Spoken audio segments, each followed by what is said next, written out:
Hi అండి. ఇగో ఎల్లిపాయలకి ఎట్లా తీయాలో పొట్టు ఒక చిటిక చెప్తా. ఇది ఒక్కొక్కటి తీస్తే మన ఏళ్ళు గోర్లు బాగా నొప్పి కొడుతుంది. నేను మొన్న అట్లనే చేసిన. ఇది ఒక్కొక్కటి తీస్తే గోర్లు బాగా మంచి. అయితే నేను అన్ని పగలగొట్టి ఇట్లా విడివిడిగా చేసేసాను విడివిడిగా. ఇప్పుడు దీంట్లో ఏం చేయాలంటే వాటర్ వేసి కొంచెం నానబెట్టాలి. కొంచెంసేపు ఒక 5 నిమిషాలు నానబెడితే ఇట్లా చేతితోటి ఇట్లా రుద్దితే పొట్టు మొత్తం పైకి వచ్చేస్తుంది. ఇది నానబెట్టినాక పొట్టు మొత్తం ఇలా వచ్చేస్తే ఇట్లా తీసేయాలి పైన. ఇంకా కొంచెం నానితే ఇది వచ్చేస్తుంది. ఇదిగో ఇట్లా పొట్టు వస్తుంది. ఒక్కొక్కటి తీసే బదులు మన గోర్లన్నీ మంటలు వేస్తాయి. ఇదిగో ఇట్లా చేస్తేనే పొట్టు వచ్చేస్తుంది.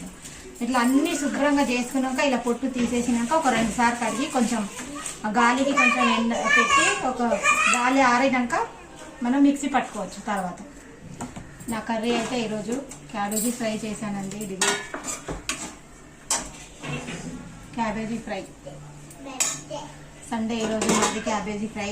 సాయంత్రం చికెన్ తీసుకొస్తాం.